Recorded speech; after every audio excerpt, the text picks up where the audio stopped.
Ya, Assalamualaikum warahmatullahi wabarakatuh. Pada materi kali ini akan membahas tentang dampak lingkungan dan metabolik terhadap gangguan dari neurologi. Ya, yang pertama yang akan dibahas melalui subtopik dari subakut combined degenerative of the spinal cord. Ya, kondisi ini eh, karena ada degeneratif pada tulang medula spinalis yang diawali oleh defisiensi B12, di mana penyebab dari defisiensi B12 itu seperti intake yang adekuat, gangguan penyerapan, penggunaan obat-obat, dan eh, pada olahraga diving, biasa dengan penggunaan tabung oksigen, dapat terjadi nitrous oxide abuse. Nah, intake adekuat, gangguan penyerapan, dan penggunaan obat ini biasa terjadi pada lansia, di mana lansia kurang untuk penyerapannya, dan ada pula pada kondisi-kondisi seperti pada operasi eh, saluran pencernaan. Sedangkan dengan penggunaan banyak obat-obat yang dapat mengganggu absorpsi dari vitamin B12 atau kobalamin. Nah, pada normalnya, fisiologinya, B12 ini sebagai koenzim atau kofaktor dari enzim yang bernama homocysteine methyltransferase dan metilmalonil CoA mutase, koenzim A mutase, di mana homocysteine methyltransferase ini bertujuan untuk berfungsi sebagai mengubah homocysteine menjadi metionin, yang nantinya metionin ini akan dirubah lagi menjadi S-adenosil S-adenosilmetionin ini digunakan sebagai bahan untuk sintesis mielin. Kemudian fungsi dari metilmalonyl-CoA mutase, dia merubah metilmalonyl-CoA menjadi suksinil-CoA, di mana nanti dia sebagai bahan-bahan juga untuk sintesis dari mielin. Oke, kembali ke patofisiologi. Pada pasien dengan defisiensi B12, untuk metabolisme dari homocysteine ini dan metilmalonyl ini pun terganggu karena faktornya juga berkurang, di mana akan menyebabkan penumpukan asam metilmalonat ketika metabolisme metilmalonyl CoA ini terganggu, sehingga suksinil CoA dan sintesis mielinnya juga terganggu. Dari penumpukan itu terjadilah akumulasi asam lemak di mielin. Jadi mielin itu ada kandungan atau eh, berlemak, terjadi demielinisasi. Kemudian kekurangan B12 juga di sini, jika tidak terjadi metabolisme atau pengubahan homocysteine, akan menyebabkan kekurangan pembentukan S-adenosilmetionin, di mana dia berperan sebagai metilasi protein dan lipid, sehingga kalau dia berkurang kan terganggu, di mana selubung mielin itu pun akan rusak dan endingnya demielinasi juga. Itu untuk patofisiologinya. Kemudian manifestasi untuk SCD dari spinal cord ini, dia mengganggu tiga bagian struktur anatomi dari spinal cord, yaitu dorsal column, vertical spinal tract, dan spinocerebral tract, di mana dorsal column ini jika dia terganggu akan menyebabkan diskriminasi dari getaran. Biasanya fungsi-fungsi dari perabanya akan terganggu, baik itu getaran, taktil, dan proprioseptifnya. Kemudian corticospinal tract, dia menjadi kelemahan otot pada pasien, sehingga kalau gejala ini terus berlanjut akan menyebabkan paraplegi atau quadriplegi. Kemudian hipervireksi, hiper hiperrefleksia, pasalnya akan menyebabkan refleksnya yang berlebihan, kekakuan, spasitas, dan inkontinensia usus dan kemih. Pasien akan ngompol atau BAB yang tidak terkontrol. Kemudian spinocerebellar tract, ini gangguan gaya berjalan, gait-nya terganggu, dan disertai dengan ataksia sensorik. Itu manifestasinya. Kemudian untuk diagnosis dari SCD ini, yang paling dilihat dari hematologi yaitu serum B12, di mana kita dapat menilai seberapa besar em, serum B12 ini. Pada SCD biasanya dia borderline atau enggak normal. Namun pada pasien dengan autoimun, sensitivitasnya rendah. Nah, biasa terjadi false low serum, di mana B12 dianggap rendah pada pasien myeloma multiple, HIV, pada kehamilan, dan penggunaan kontrasepsi oral. Nah, kemudian selain itu dapat juga kita nilai metabolit levelnya, kenaikan kadar asam metil malonat, di mana asam metil malonat ini akan tinggi pada pasien SCD.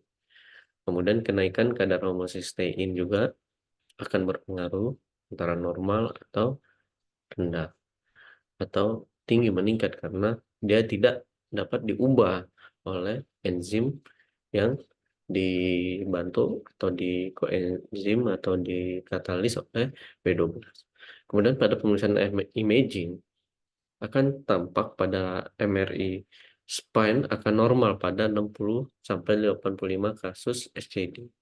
Namun beberapa pasien pada gambaran T2 pada kolumna dorsalisnya akan tampak hiperintensitas di T2, ya, di mana bentuknya itu seperti V terbalik. Misalnya di kolumna dorsalis di level cervical dan torakal atas. Ini pada early stage-nya. Pada late stage-nya tampak gambaran hiperintensitas pada T2 di lateral kolumna. Kemudian dapat juga kita eh, lakukan pemeriksaan scaling test di mana dia untuk menilai absorpsi dari B12. Ini gambaran imaging pada laki-laki 54 tahun dengan SCD. Tampak pada cervical C2 hingga C5 itu ada hipertensitas. Ini pada segmen T2. Kemudian pada foto anaksialnya kita dapat melihat gambaran V terbalik di sini.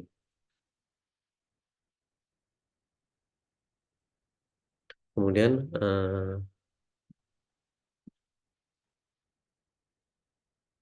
nah, SCD tata laksananya itu ya balik lagi karena dia kekurangan vitamin B12, dapat kita lakukan suplementasi vitamin B12 parenteral IV selama sebanyak 1000 mikrogram setiap hari selama 2 minggu. Namun itu tetap dikontrol baik dari gejalanya, serum B12-nya, kemudian kadar asam metil mamonatnya juga. Nah, dapat diberikan cyanocobalamin tiap bulan untuk membantu absorpsi dari vitamin B12 ini.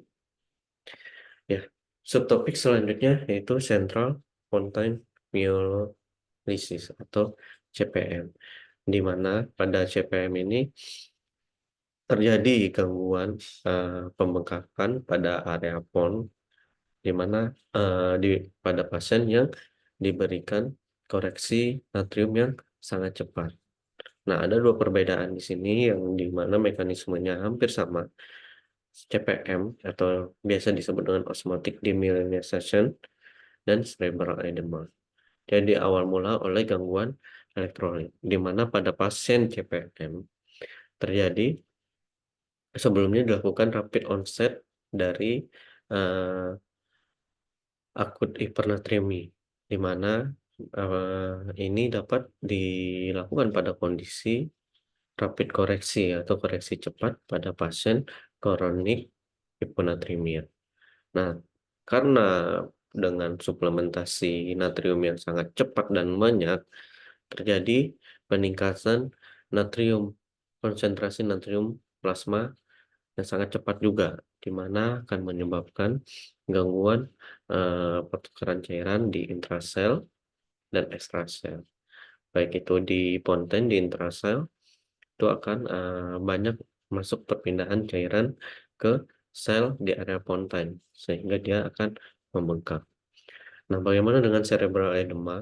Bisa pada pasien dengan yang akut hiponatremi atau pasien yang dengan koreksi cepat pada pasien kronik hiponatremi, di mana kadar konsentrasi natrium di plasma itu cepat juga turun. Jadi akan menyebabkan edema otak. Jadi tidak kondisi-kondisi yang akut, perubahan-perubahan akut kadar natrium akan menyebabkan edema pada tiap-tiap bagian otaknya dan mempengaruhi kondisi neurologis seseorang. Nah, untuk patofisiologinya ini biasanya pada CPM, di mana terjadi absorpsi pada cairan yang diberikan pada pasien, sehingga pada pasien yang kronik hiponatremia. Nah, pada pasien kronik hiponatremia terjadi pembengkakan sel glial melalui aquaporin.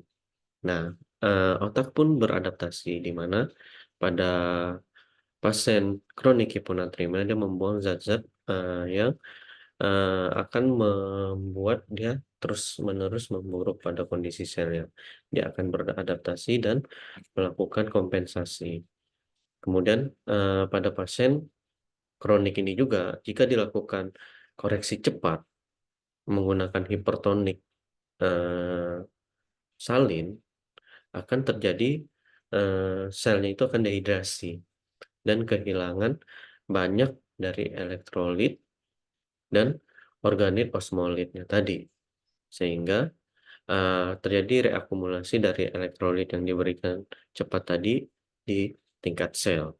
Terjadilah osmotic stress, di mana osmotic stress ini akan mengganggu blood-brain barrier, di mana dia akan membuka dan menutup kembali. Nah, terjadi aktivasi plasminogen, komplement sitokin, imunoglobulin, dan neural protease, sehingga merilis endothelial cell. Kemudian terjadi degenerasi oligodendroid dan kerusakan mielin, sehingga akan menyebabkan mielin di ponten ini juga akan myelinolysis. Nah, gejalanya untuk CPM ini dari disfagia, dysarthria, spastic quadriparesis, lumpuhan pseudobulbar, ataksia, letargi, tremor, pusing, katatonia, dan pada fase yang akan kritis, ini akan terjadi lock-in syndrome bahkan koma. Untuk diagnosisnya pada CPM, kita gali riwayat pasien apakah ada riwayat koreksi cepat natrium lebih dari 0,5 sampai 1 mili ekuivalen per liter per jam. Apakah ada riwayat hiponatremia kronik itu terjadi lebih dari 48 jam, atau hiponatremia berat di mana natriumnya ini kurang dari 120. Apakah pasien ini malnutrisi, penggunaan alkohol yang berlebihan, chronic liver disease, dan pasien hamil dengan hiperemesis gravidarum. Di mana pada pemeriksaan CT scan dapat kita lihat ada tampak hipodensitas yang melintang di garis tengah di pons bawah, kurang spesifik. Dan pemeriksaan MRI lebih disarankan karena pada perubahan paling awal itu terlihat pada sekuen DWI dengan retriksi di pons. Kemudian intensitas sinyal di T2 yang tinggi dan T1 yang rendah tampak klasik bentuknya seperti trisula. Pada T2 atau flare tampak gambaran piglet hidung babi. Nah, ini gambaran dari CT scan pada A ini tampak hipodensitas pada garis tengah pons. Kemudian yang B ini potongan MRI T2, tampak kita lihat gambaran trisula di pons. Kemudian pada sekuen flare ini tampak terlihat jelas seperti hidung babi di area pons. Nah, untuk tata laksananya, ya yang pasti untuk pencegahan natrium tidak boleh lebih dari 8 sampai 12 mili ekuivalen per 24 jam. Laju koreksi natrium juga tidak boleh melebihi 6 sampai 8 mili ekuivalen per liter per 24 jam pada pasien hiponatremi kronik. Nah, evaluasi natrium harus dilakukan setiap 4 sampai 6 jam untuk menilai agar koreksi ini terkontrol. Pemberian desmoprin 1 sampai 2 mikrogram IV atau SK per 6 sampai 8 jam selama 24 jam untuk mencegah terjadinya koreksi yang cepat atau penumpukan dari natrium itu sendiri. Nah, dapat dilakukan regulasi hiponatremia pada pasien hipernatremia.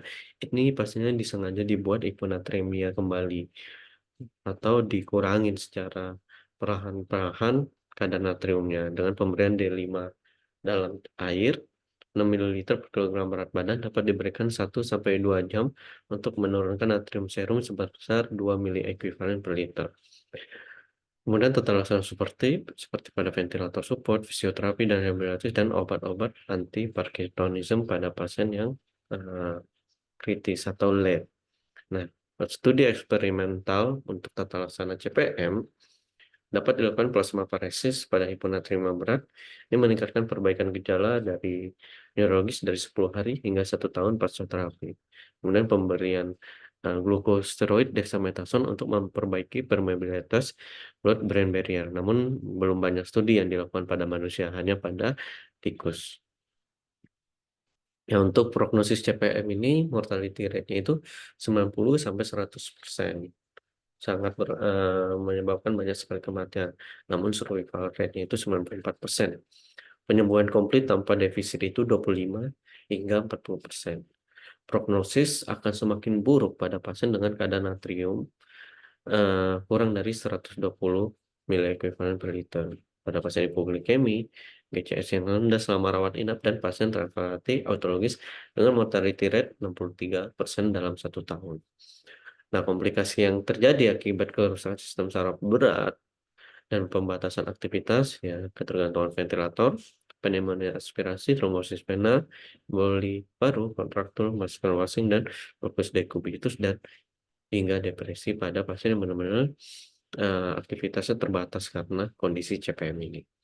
Ya, lanjut untuk dampak lingkungan terhadap sistem saraf pusat, yaitu efek akut dan kronik radiasi pengion.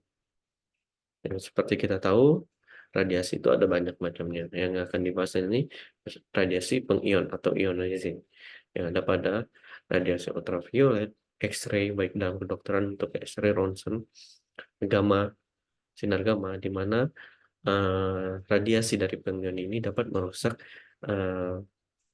sintesis dari DNA, akan merusak rantai-rantai dari DNA sehingga terjadi kerusakan pada DNA.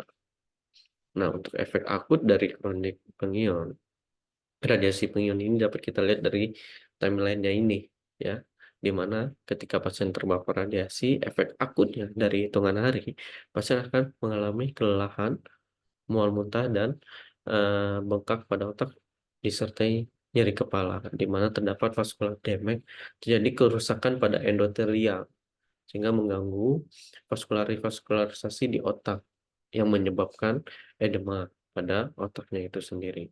Kemudian aktivasi astrosit dan mikroglia juga dapat mencetuskan adanya sel-sel inflamasi di otak. Nah, terjadi juga kerusakan pada oligodendrosit dan kehilangan dari oligodendrosit itu sendiri dalam hitungan jam. Dalam beberapa minggu akan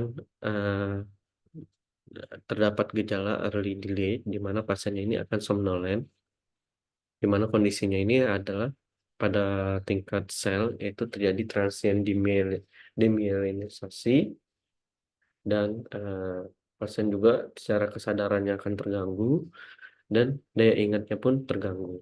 Di sini terdapat pengurangan atau reduksi dari neurogenesis.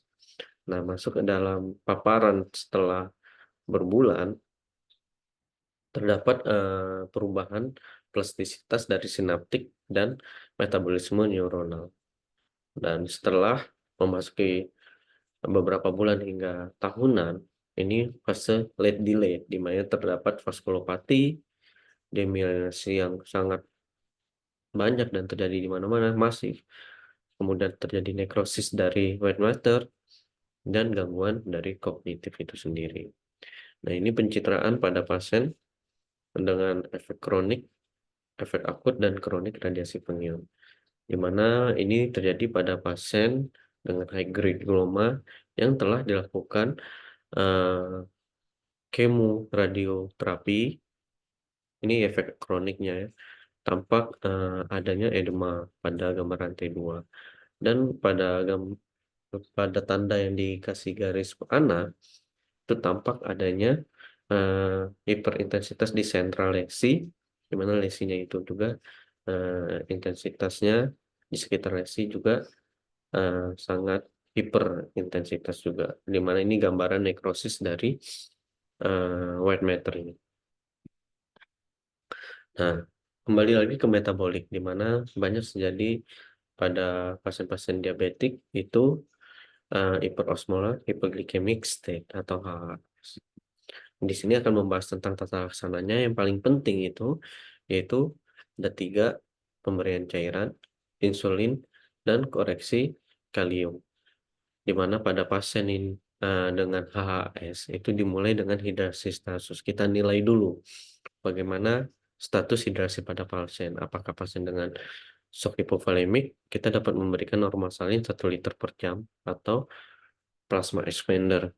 Kemudian pada pasien dengan cardiogenic shock dapat kita lakukan monitoring hemodinamik dengan topangan-topangan dobutamin, dopamin atau norepinephrine. Nah, pada pasien dengan hipotensi ringan, kita dapat melakukan koreksi dari serum natrium. Jika natriumnya tinggi, dapat kita berikan normal salin 4-14 ml per kilogram berat badan per jam, ya, sesuai dengan kondisi hidrasinya, baik itu natrium normal maupun natrium tinggi. Kalau natriumnya rendah, dapat kita berikan normal salin 4-14 ml per kilogram berat badan juga, dan disesuaikan dengan status hidrasinya juga. Nah, pemberian insulin dapat diberikan 0,1 unit per kilogram berat badan per jam melalui infus. Kemudian selalu kita cek glukosa per jam. Jika glukosanya itu tidak turun-turun sampai 50 mg per jam dalam jam pertama, dapat kita berikan double dose. Sampai glukosa ini dapat turun 50-70 mg per desiliter per jam. Kemudian kita dapat pada pasien jika tercapai kadar gula darahnya 300 ke bawah, ya kita akan menggantinya dengan D5,5 NS dan dilakukan pengurangan insulin dengan menggunakan dengan dosis 0,05 unit per kilogram berat badan per jam. Kemudian kita stabilkan kadar gula darahnya itu 250-300 mg sampai osmolitas plasmanya itu kurang dari sama dengan 315 miliosmol per kilogram berat badan pada pasien di mana kesadarannya itu terganggu. Selalu cek berkala untuk kayak kadar elektrolit, kemudian urea, nitrogen, kreatinin, dan glukosa selama setiap 2-4 jam hingga stabil. Pasien yang telah resolusi dari HAS, ini biasanya kita dapat pantau di high care unit atau ICU dengan pemberian insulin, baik itu subkutan secara reguler jika dibutuhkan. Nah, untuk koreksi kalium, jika kadar kalium kurang dari 3,3 mili ekuivalen, dapat diberikan 40 mili ekuivalen kalium sampai tercapai kaliumnya itu di atas 3,3. Jika kaliumnya itu lebih dari 5, jangan berikan, tapi cek setiap 2 jam sekali. Karena dengan pemberian insulin dapat menurunkan kaliumnya. Jika kaliumnya itu lebih dari 3, namun kurang dari 5, dapat diberikan 20-30 mili ekuivalen kalium setiap liter setiap pasien itu diberikan.